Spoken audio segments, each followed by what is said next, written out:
This is Akmal Makhdum with the Fourth Apple, the place where we talk of things differently and where we analyze things in a lateral manner. Today I have Mr. Keva Okorodudu, a young, brilliant African-British young man who has a very close eye and he asks very pithy questions. So today we are going to be talking about Africa.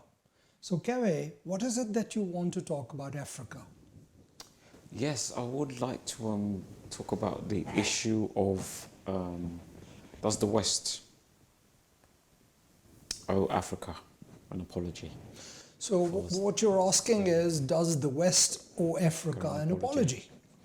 Okay, now I need to make this disclaimer. And my disclaimer is that obviously I'm not an African.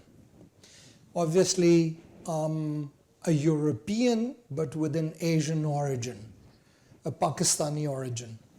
So my view of that is a third-party view. I do not have the African experience in Europe. I do not have the African experience in Africa. But what you're talking about is something which has been very close to the hearts of Asians as well, because we have been part of the Afro-Asian movement of decolonization, freedom, and emancipation. So whereas part of my world was trying to free itself from colonization, part of your world was being enslaved and was trying to free itself of colonization. But the consequences of slavery and the slave trade are apparent and still remain a very live issue. So this is an issue where us Asians and Pakistanis in particular are very familiar with, because we have looked at Africa. We have been watching Africa as fellow human beings in trouble, fellow human beings experiencing bondage, fellow human beings experiencing colonization, and the devastating effects on our societies of colonization.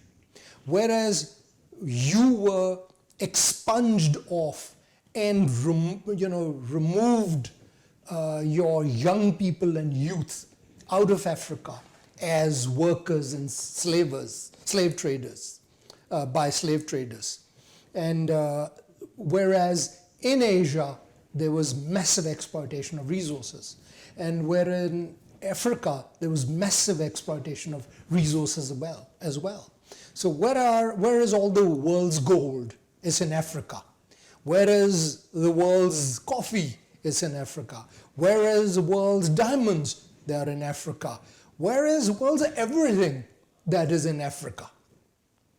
So, except for maybe oil, but Africa has massive oil as well.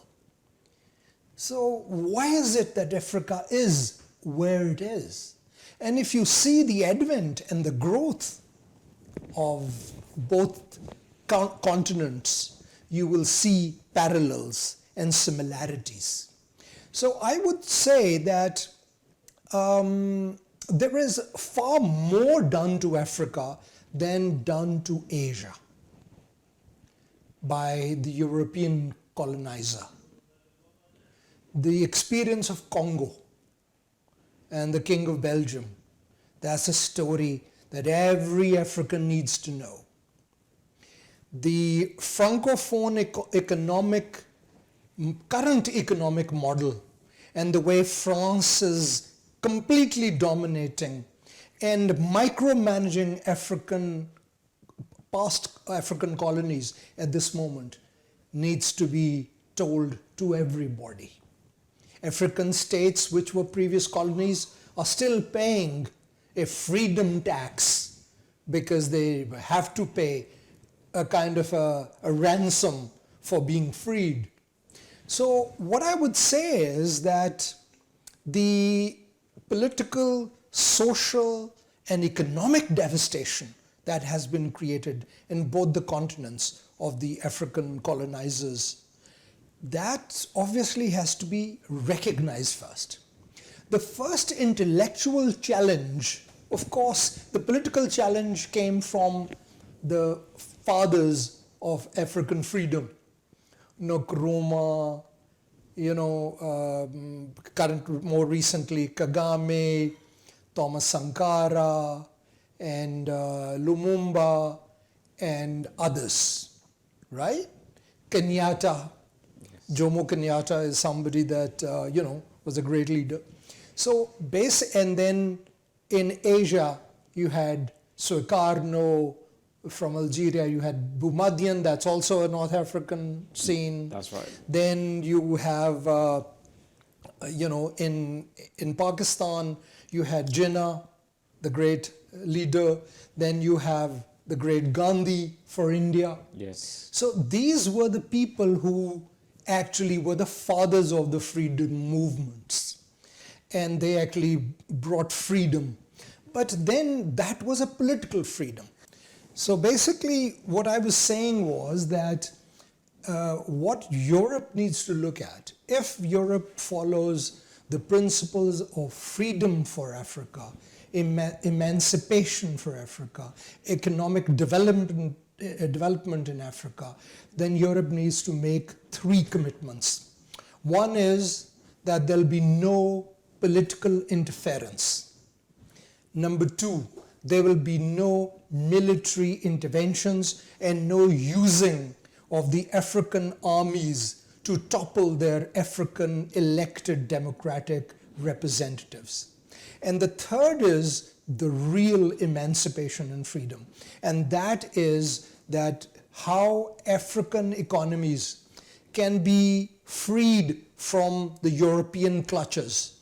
Why is it all the golder Africa is reserved in banks of Europe? Why isn't the Bank of Nairobi the custodian of the Kenyan gold, or Mali of the Malian gold, or of Gabon, the Gabonian gold? So the problem is that that is the real enslavement. That is now so there is the neocolonialism. And that is the neocolonialism which we had hinted on, that it is not necessarily the bondage and chain and making the African work in your sugar plantation. But now by default, by his economic deprivation and his economic degradation, he is working for pennies or even less than pennies without wearing the chain. And he's almost working for free. Whereas all the diamonds are in the West, all the gold is in the West, all the oil is coming to the West. So you're a slave, more or less, you are a slave without actually being a slave on a plantation field. More or less. Slavery still continues. No, but you are more of a slave. Yes. Because previously you knew that you were a slave. Now you do not know that you are a slave. So it's indirect slavery. It's more like indirect slavery. It is direct slavery, but without the consciousness of slavery. Yes. Whereas previously you were physically enslaved, but you were mentally always fighting back. Now, whom are you going to fight? Your black master? Your African master? Who actually dances to the tune of those who exploit you? Of your slavers? So he's a mini slaver. So similarly, what you see in Asia and Africa is that in Asia, all the freedom movements, at bar some, and India being one exception, the rest were captured by their armed forces. So you look at Egypt, you look at Algeria, you look at all other African countries, one after the other. They got free and they had civilian leaders. Then those civilian leaders slowly were replaced by military leaders. And some are still in that process. And now some are looking at a hybrid or a degree of clarity, and that conflict still goes on. And that political concept gives rise to uncertainty. That uncertainty is stoked by those who were the previous colonialists, and that is then highlighted. So what does Paul Kagame say about the causes of the Rwandan genocide? Ask him, and he will tell you whom he thinks was responsible. So what I'm now trying to suggest to you is that enough of blaming, enough of saying no blame, enough of this degree of offensive, defensive interaction. I think now there is time for a degree of symbiosis and synthesis. And that synthesis is that the principles of the European Union, the emancipation, the freedom, equality, equity, has to now spread over of the European attitude towards Africa. It is not the European top diplomat saying that Europe is a garden and the rest are a jungle. This is Hitler talk. This is fascist talk. This is racist talk. So and what I would say is that on behalf of this television, I would say that the European top diplomat should actually seek an apology from the rest of the world, which he calls as a jungle, because this is colonial talk, and this is not acceptable in this day and age. Europe is a partner. Europe is a beacon of current light in civilization and education. But that is what it must be. It must not shine itself and extinguish the lights elsewhere. What it needs to do is shed that light, share that light. So what I would say is that the principles of Europeanism need to now be disseminated onto Europe. And European Union and European powers must now pledge that they will work with Africa, not exploit Africa. The African gold and valuables will be sent back.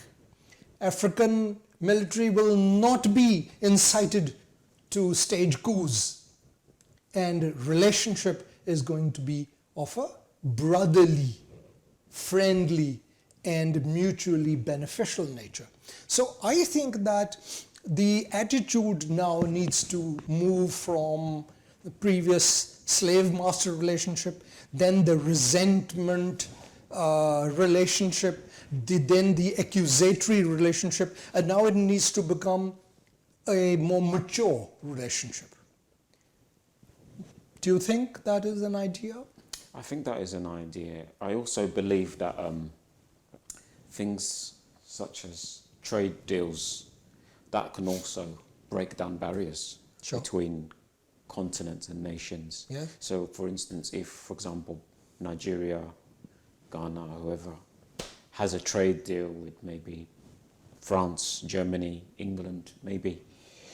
If they have a trade deal, that could also bring a sort of synergy together and help to break down barriers. Then I also think this idea of exchange trips, they used to do it in the past. I don't know if people still do it, but they used to do exchange trips where students from one country would travel to another and experience that culture. So you would, for example, do an exchange trip to Spain, to France, to Sweden, they would come vice versa to England, to North America, to Africa, somewhere. And from that way, they would get to know the educational system there, how things work there, economically, politically, socially. So I think those sort of things could also help to break down barriers. But I don't know if that is still being implemented today, because we have Brexit now, we have so many things going on now. It's not the question of barriers. The question is that it is the question of flow of wealth. Okay, there is an exchange of students. Yes, there could be exchange of ideas, but does that change the fact that all your gold lies in the Bank of France or Bank of England? Does it change the fact that all your diamonds are being sold in, Brussels? So how does that, you understand? So there needs to be a more substantive change. And that substantive change is not possible with only the superficial interaction or the barrier. There's no barrier in gold flowing from Africa to Europe. There's no barrier of diamonds flowing from South Africa to here. There's no barrier. There's no barrier at all. But there's only definitely a barrier of a black man traveling to Europe. Yes, there'll be barriers, yes. So there is a definite barrier there. But there's no barrier of the African wealth coming over this way. So all I'm saying is that for my consciousness, because I am the product of a post-colonial generation, the confusion and the degradation that colonialism has inflicted on my past and on partly my present in terms of my identity, I need to empathize with the African on that. And so this is where I'm speaking, that now as a European, embracing European ideology, embracing Europe, I need to be able to shape Europe.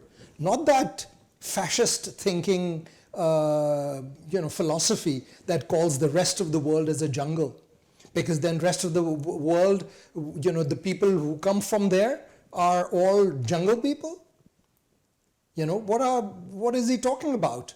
There are civilizations which are 10,000 years old, far older than any other civilization in the world. Oh yes, oh yes. In Africa and in Asia, where did democracy come from? From Asia Minor. Where did all these great religions come from? They came from Asia and Africa. Iraq was also a very powerful civilization. Exactly. You had Babylon, didn't you? Like one of the greatest empires in the world. That, the question is that this idea that somewhere is a jungle and somewhere isn't a jungle is, absolutely anathema to a modern brain. It is okay in 1938 in the social democrat or the national democrat or the national socialist. So it is okay for the national socialist, but it is not okay for a modern European.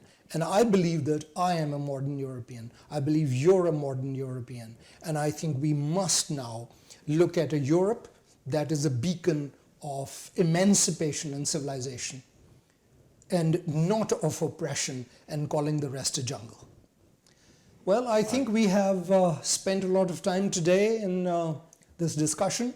It was quite a passionate discussion because it had some very passionate topics, especially of freedom and equality. So this is the Fourth Apple with Akmal Makhdum. Goodbye.